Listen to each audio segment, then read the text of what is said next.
Ladies and gentlemen, once again, welcome to the 1999 World Food Prize Award Ceremony.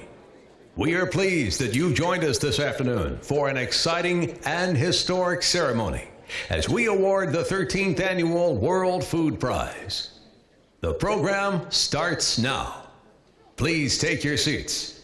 Thank you, and enjoy the program.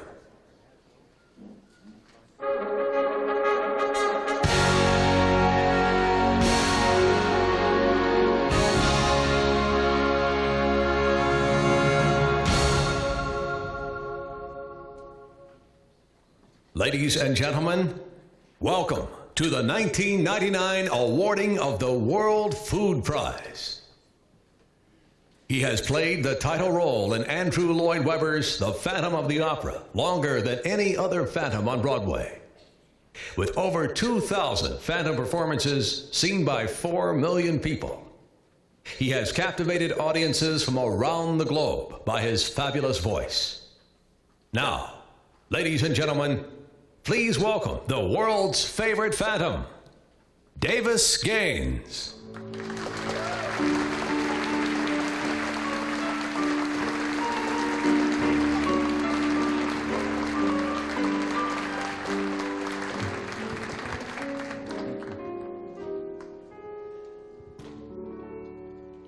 Some enchanted evening, you may see a stranger.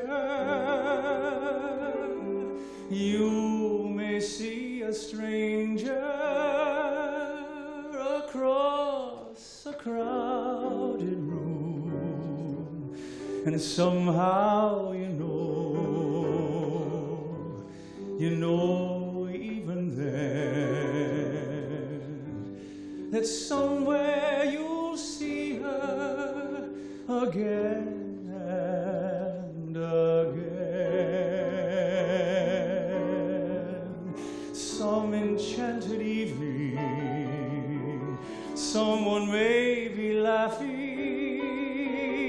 You may hear her laughing across a crowded room, and night after night, as strange as it seems, the sound of her laughter will sing in your dreams.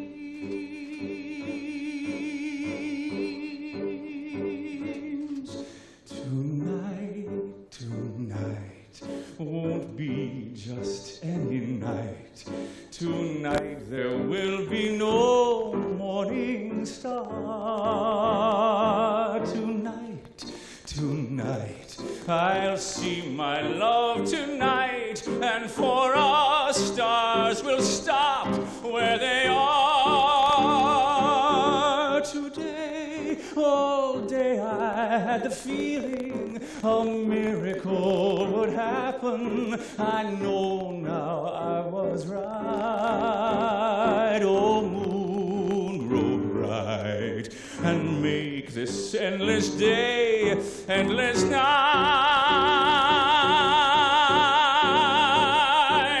Tonight,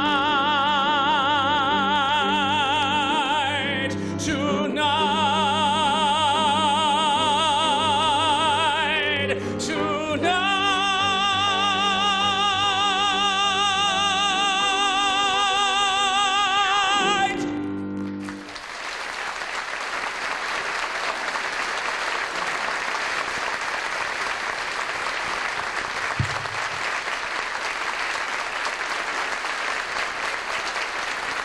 Ladies and gentlemen, please welcome your MC and a member of the World Food Prize Council of Advisors, Robert Havener.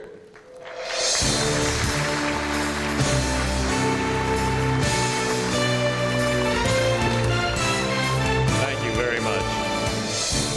Distinguished guests, ladies and gentlemen, it's an honor for me to welcome you to the 13th Annual World Food Prize celebration and ceremony. Please join me in again giving another hand to the magnificent Davis Gaines and his pianist, David Lai.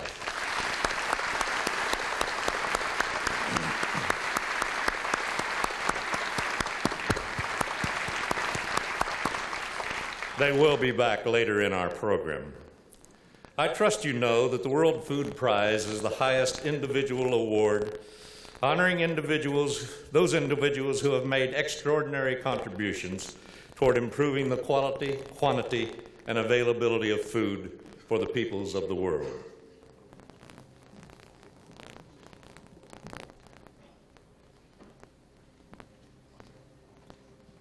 The foundation of civilization.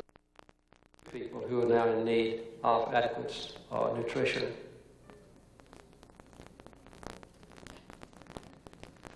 May I now present only a few of the distinguished guests who are in our audience. First, we are honored that a number of our prior year laureates have joined us on this occasion. May I ask them to please rise and face the audience and hold your applause until the group has been introduced, if you can do that. The first is Dr. John Niederhauser, 1990. Second is Dr. Nevin Scrimshaw, 1991. Third is Dr. Hans Herren, 1995. Dr. Henry Bichel, 1996. Mr. B.R. Barwali, 1998. Please give them a good hand.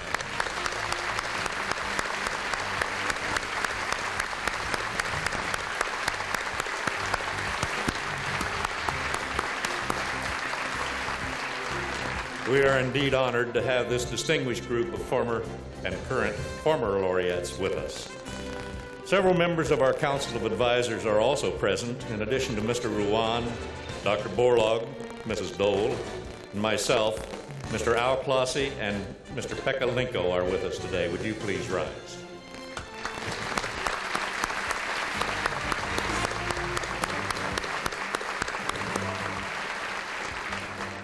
A number of distinguished members of the World Food Prize Selection Committee are also with us today, but they serve anonymously and must remain incognito, therefore I cannot introduce them.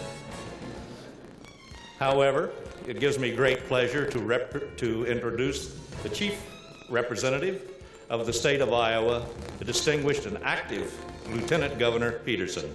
I understand she's with us somewhere.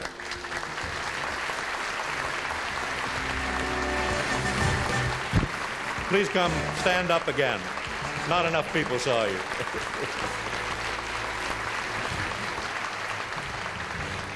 As I said, she's really distinguished and a very active lieutenant governor. It's been my privilege to meet her previously. There are many other distinguished guests with us today from all parts of the world to share in this event and to participate in the symposium tomorrow. Unfortunately, it would not be possible to introduce all of those distinguished guests. But let me simply say welcome again on behalf of the organizers of the prize, and thank you for coming to our World Food Prize events in Iowa. Applause for all.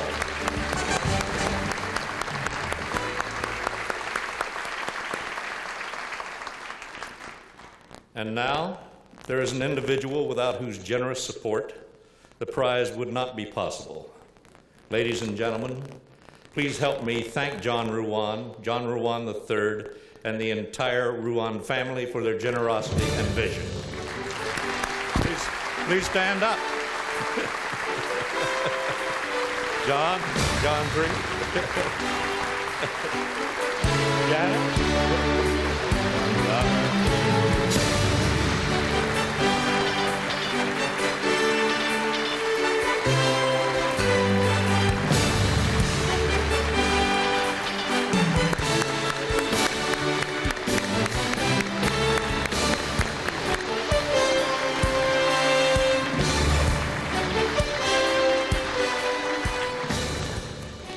And now, on behalf of the Ruan family and the entire World Food Prize family, we would like to show our deep appreciation to the executive director of the prize upon his pending retirement at the end of this year. For nearly a decade, he has managed the affairs of the prize with great competence and dedication. In the process, he's earned the respect and affection of all members of the Council of Advisors, the Selection Committee, and of course, the prize laureates. The World Food Prize is very proud of the work which you have accomplished, Herman. Ladies and gentlemen, please recognize Mr. Herman Kilper and his lovely wife, Jean.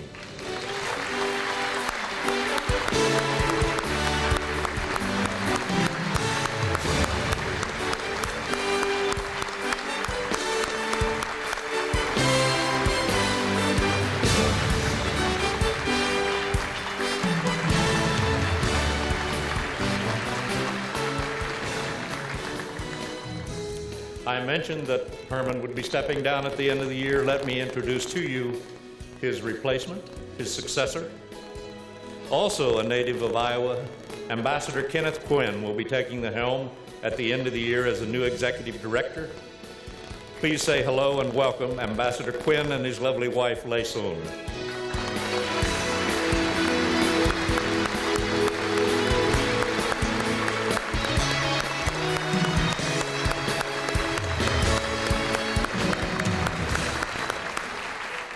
We look forward to many successful such occasions in the future under your able leadership, sir.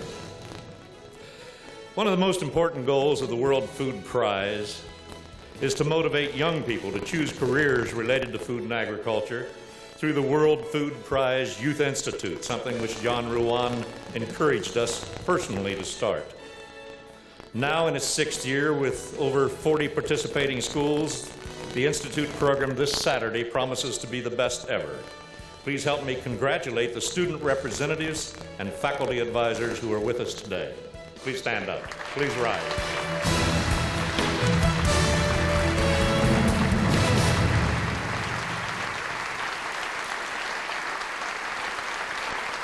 Thank you very much. I'm indeed sorry that more of you can't share with us the joyous occasion of the Youth Institute. It is the World Food Prize activities at their very best. And now, ladies and gentlemen, it's my pleasure to present to you a native son of Iowa who, because of his dedication and success in waging the war on hunger, was awarded the Nobel Peace Prize in 1970. Please welcome the father of the Green Revolution and one of the founders of the World Food Prize, Dr. Norman Borlaug.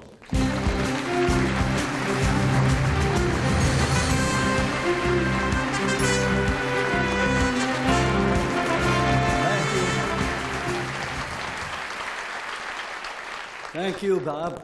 Ladies and gentlemen, it's a real privilege to participate in this 13th award ceremony. And I'm particularly glad to see how the prize is growing with the years. And there are more people who've come to appreciate the significance of this, and especially to this new dimension that has been added in recent years, the Youth Institute, which gives young students at high school level, together with their counselors, an opportunity to participate in studies about the world food situation.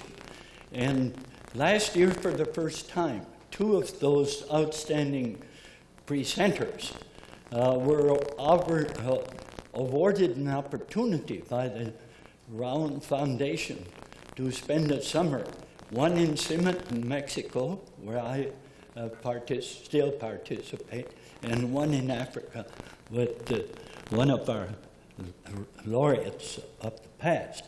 And this year, there are 5 that have just finished their 8-week training. This is a new opportunity for young people to get a feel for the problem on the international front. To me, it's very significant. And for the last few weeks, I've been raising my voice, and I don't seem yet to get much response to it, about the need for giving new opportunities to bring up to date the people who are teaching biology in grade school and high school, and for that matter in community colleges, and I dare see the junior colleges and even the 1st and 2nd year in the university, so that these instructors and teachers can have the new knowledge to answer properly many of the questions that are being raised, which are the result of plain lack of understanding and too much being guided by misinformation as relates to the so-called genetic engineering or the most modern of molecular transfer of genes from one species to another. There's great confusion in the world, and it's my hope that we can provide this new knowledge to teachers and instructors along the way to avoid some of this confusion that has come to be. And in closing, I want to congratulate the recipient, Dr. Plowright, for this wonderful contribution he's made during his lifetime to control through this improved vaccine and hopefully to exterminate this virus too. Thank you, and join me in congratulations again to Dr. Plowright. Thank you all.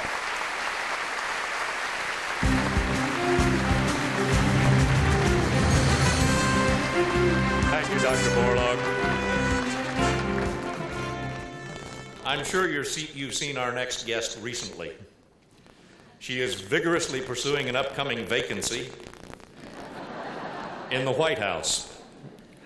What you may not know is that she is also a very hard-working member of the World Council of Advisors, World Food Prize Council of Advisors. Ladies and gentlemen, please welcome Elizabeth Dole.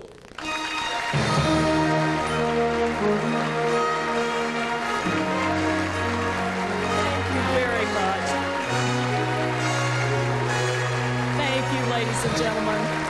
Oh my. Thank you so much, ladies and gentlemen, for that wonderful warm welcome. And Bob, thank you so much for your very kind words of introduction. Dr. Borlaug, what a privilege it is to be with you again today. You're a man for whom I have the greatest respect and admiration. And what a privilege indeed for me to once again participate in the ceremonies surrounding this very distinguished World Food Prize. Heartfelt thanks to my dear friend John Ruan, whose visionary leadership is the foundation for this prize to recognize and celebrate those individuals who have made a significant contribution to enhancing the quality, quantity, and availability of food in the world. Several years ago, John invited me to serve on the Council of Advisors of the World Food Prize Foundation, and I was honored to accept. I've enjoyed very much being a part of the events here in Iowa, as well as in Washington, D.C. On a personal level, John and Betty Ruan have been cherished friends for many years. During the course of that friendship, I've witnessed their compassion and generosity in many areas. Iowa can be very proud of the enormous contributions the Ruans have made to the betterment of mankind, not just in this community, but around the world. And I have to mention another very worthy cause that John has undertaken recently. As I've traveled throughout Iowa in my presidential endeavors, John and Betty have been right there by my side, supporting me and encouraging me. Again, heartfelt thanks to you, John, and to Betty for your support of this award and for your personal support and friendship over the years and currently in my campaign. Bless you for your wonderful friendship. We gathered here today to honor and celebrate the contributions of Dr. Walter Plowright, recipient of the 1999 World Food Prize. Congratulations, Dr. Plowright, for this most deserved honor. Honoring your development of a vaccine which has made possible the elimination of Rinderpest from many regions of the world. Rinderpest, the cattle plague, has been a threatening menace for 16 centuries. It is amazing to realize that until Dr. Plowright's research and discovery, Rinderpest was one of the deadliest animal diseases in recorded history, causing deaths of millions of cattle, widespread famine, staggering economic losses, and social unrest. Clearly, this achievement is one of the most important victories in improving the safety and availability of food throughout the world. Reduced mortality in cattle has resulted in more milk, more meat, and more hide production. and has expanded agricultural output around the globe. While we can celebrate this victory today, there are many other diseases that continue to threaten the world's livestock and agriculture. I'm certain that Dr. Plowright's work and achievement inspired countless other researchers, many of whom may be with us right here today, to take on the challenge of eradicating all such diseases. So as we applaud Dr. Plowright, let us keep in mind the many challenges still before us. And may Dr. Plowright and his work continue to serve as an example and an inspiration to his colleagues and the bright young people who desire to follow in his footsteps. Ladies and gentlemen, we're living in a world where the population has doubled to 6 billion since 1950, and growth continues at the rate of 6 to 7 million people per month. The world's population could double again in just 25 years. This growth will require not just the production of more food, but it will challenge the best minds to come up with safer and better ways to produce, store, transport, and distribute all types of food. As a former Secretary of Transportation and President of the American Red Cross, I'm very pleased to see that the 1999 World Food Prize Symposium, meeting here in Des Moines this week, is focusing on logistics of food security.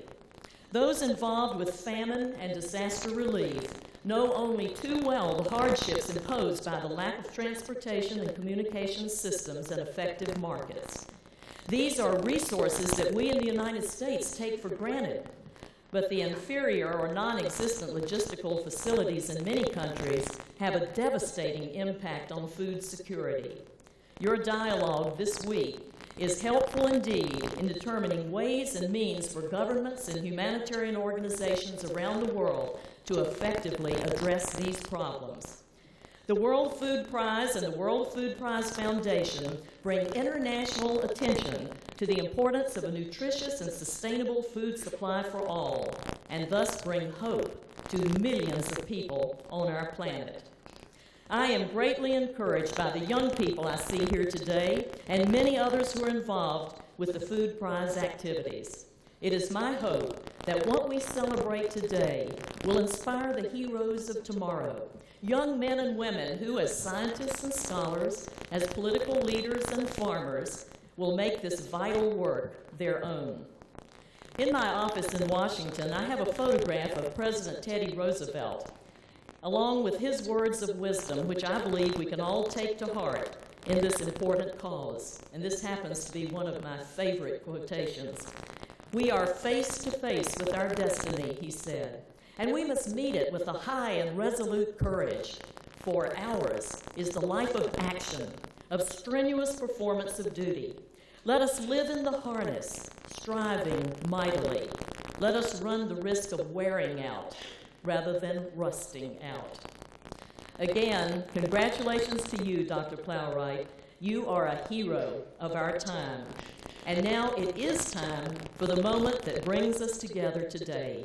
Thank you, ladies and gentlemen, and God bless each and every one of you. Thank you.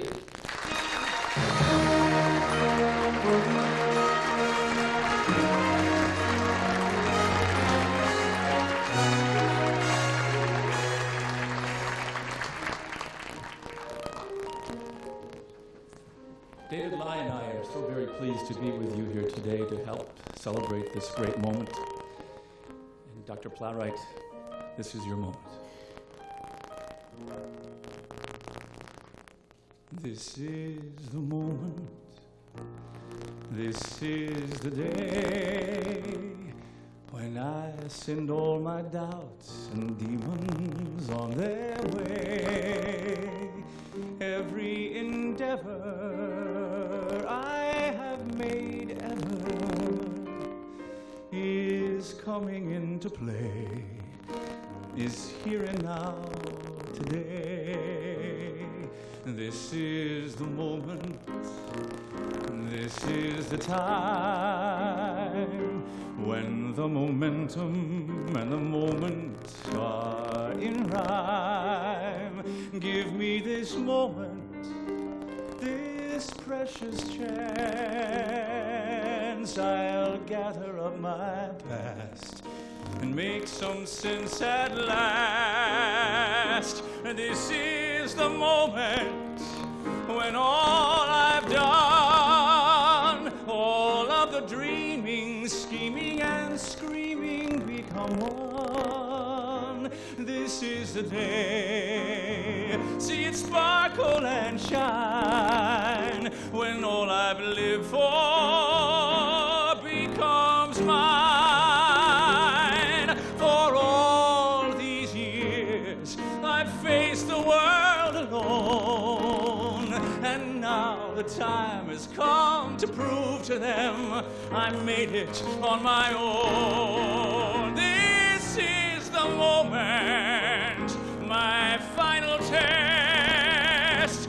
Destiny beckoned, I never reckoned second best. I won't look down, I must not fall. This is the moment, the sweetest moment of them all. This is the moment, damn all the odds. This day or never, I'll sit forever with the gods. When I look back, I will always recall, moment for moment, this was the moment, the greatest moment of them all.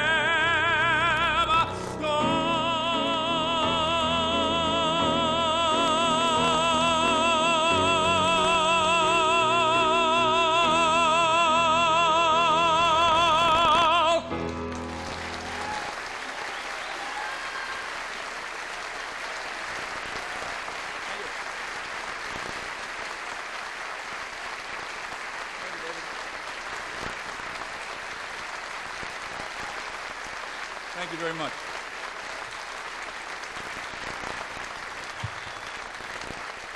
Thank you so much. It is now my privilege to share with you the family of laureates and introduce to you the 1999 World Food Prize laureate.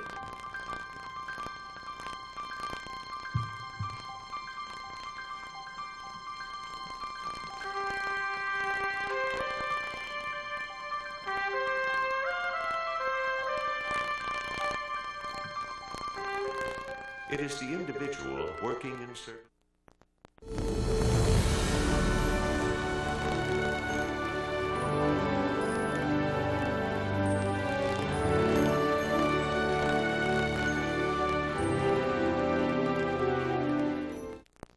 The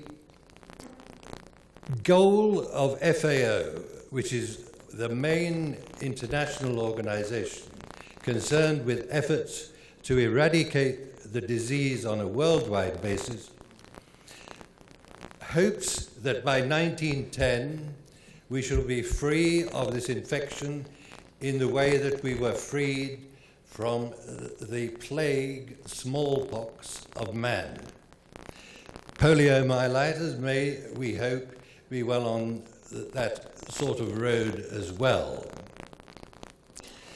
The veterinary profession can take enormous pleasure in this achievement, whilst I would suggest heeding a saying attributable to Sam Goldwyn, to the effect that he was not in the business of prediction, especially about the future.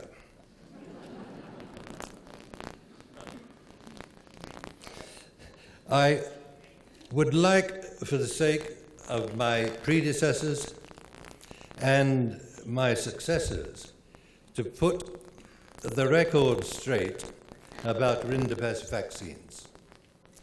Two highly effective products were available prior to 1950. They were caprinized or goat-adapted and lapinized or rabbit-adapted virus. They had drawbacks, and that, of course, is what stimulated us to produce a better product, a vaccine which would avoid these drawbacks, which are numerous and of a technical nature, and I don't really have the time, and I'm sure you don't have the disposition to listen to me. On the other hand, again, if I may quote, Sir Isaac Newton was reported to have said, "If I have seen further, it is by standing on the shoulders of giants."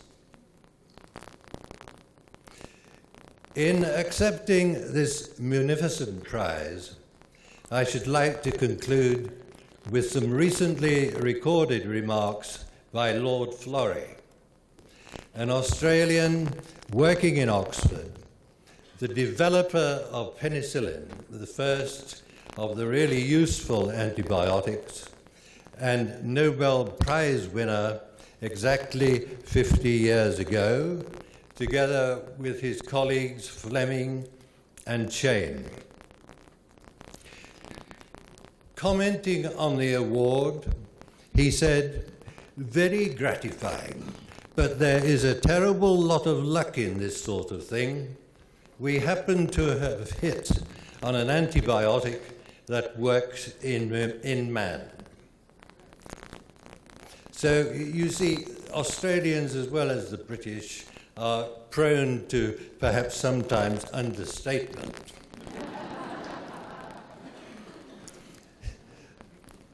The penicillin development, which took place under Florey's supervision, occupied him intensively for only 7 to 8 years of a very busy and varied life. They were the years 39 to 46. And he is also reported to have said, and I say this in all sincerity, we were not thinking about suffering humanity. We had a problem to solve. So I would suggest that too close a concentration on the immediate objectives may not be the best way to obtain the scientific advances which will alleviate in the long term the misery of hunger and starvation. I would not wish to give the impression that I compare myself with Florey, but I would like to say that I regard that what I did was merely an effort to do a technical job to the best of my ability, and it was not, I am afraid, inspired by a desire to feed the world. Now, isn't that really something which in this company may appear to be somewhat bizarre? Again, sir, may I express on behalf of my wife and myself the most sincere gratitude to the World Food Prize Foundation, to its Council of Advisors, and of course John Ruan, whose munificent initiative has made all this possible. Thank you all.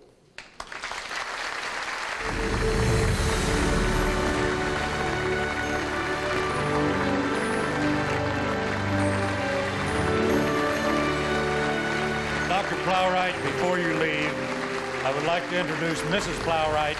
Dorothy, would you please rise?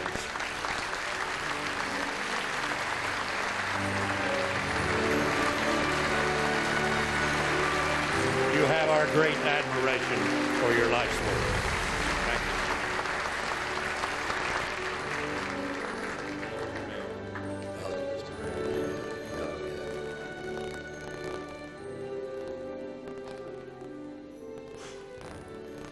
Thank you very much again.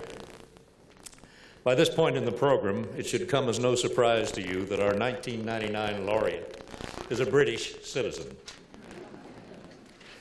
As you have already heard, his accomplishments have been noted by Prime Minister Tony Blair and by Her Majesty Queen Elizabeth II of England.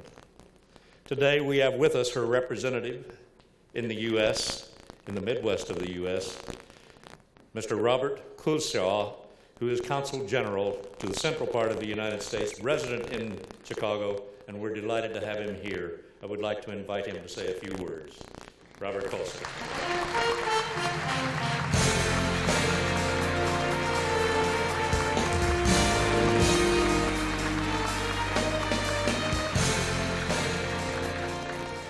Ladies and gentlemen, it's a privilege to be here today in Des Moines, Iowa, on this great occasion.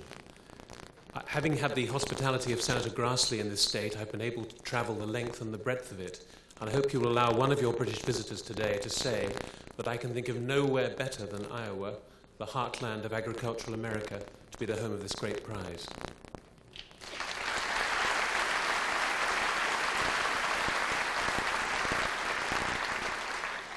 Other people from this podium today before me have extolled far better than I could the achievements of Dr. Plowright and the benefits which his work has brought to mankind. So I will not repeat that, but let me just add this one thing. When an award as prestigious as this World Food Prize is given to a British scientist, a British citizen, that is something that is felt by all of us, not just by the British government, although, as you've heard, Tony Blair was very quick to say how pleased he was, not just by the Queen, but by the people of Britain, the length and breadth of Britain. We all feel it. This is the first time that a Briton has won this prize, and we're very proud of that.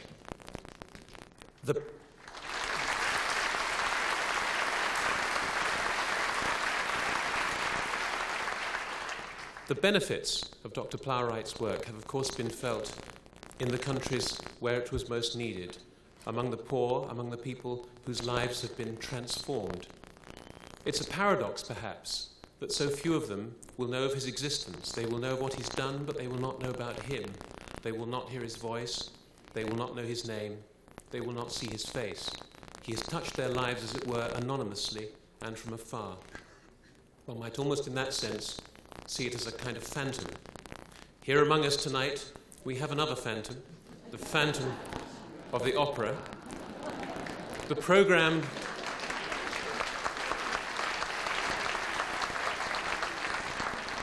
will now close with a song from a British musical written by Andrew Lloyd Webber and sung by Davis Gaines.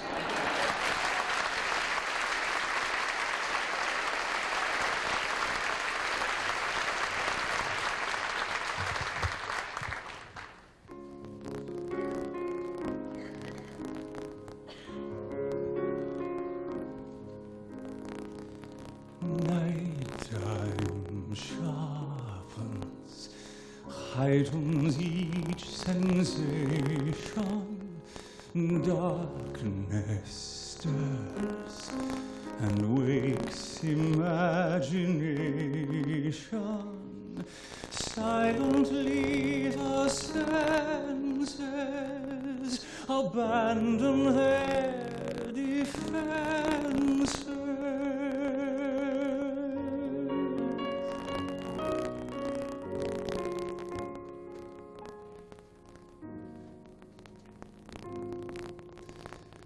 Slowly, gently, night unfurls its splendor. Grasp it, sense it, tremulous and tender. Turn your face away from the garish light of day. Turn your thoughts away from cold, unfeeling light, and listen to the music of the night. Close your eyes and surrender to your darkest dreams. Purge your thoughts of the life you knew before. Close your eyes let your spirit start to soar.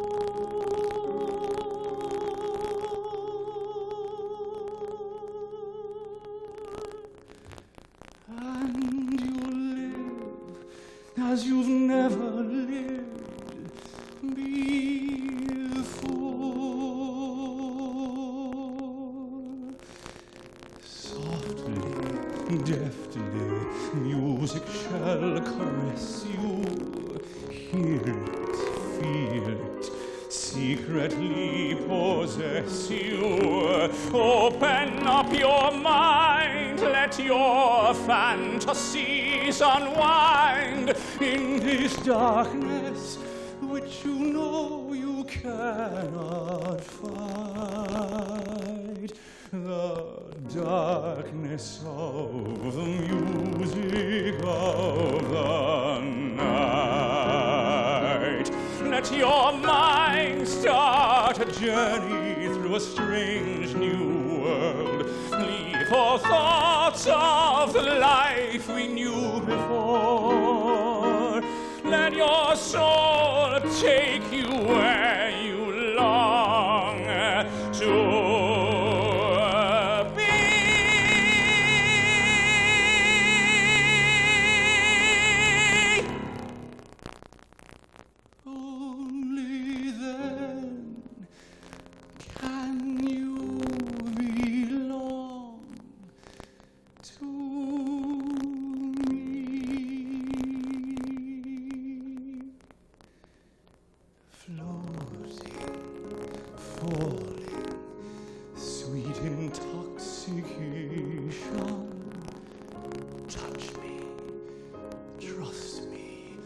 Savor each sensation.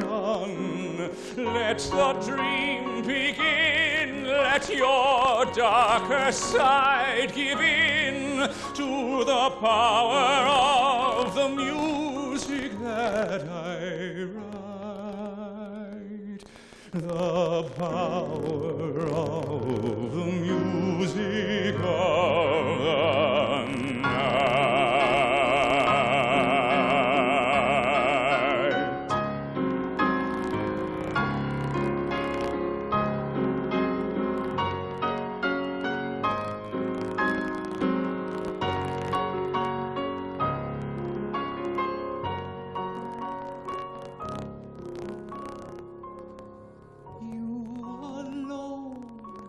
Can make my song take flight. Help me make the music of the night.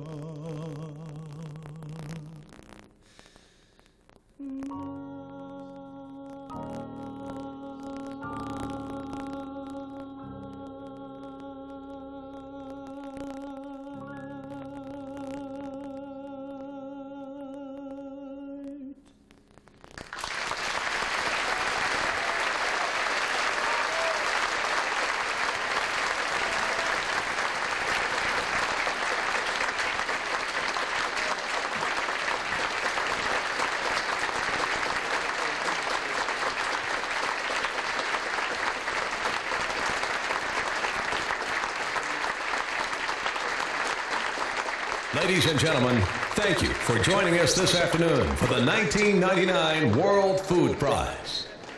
We look forward to seeing you next year. Thank you for coming.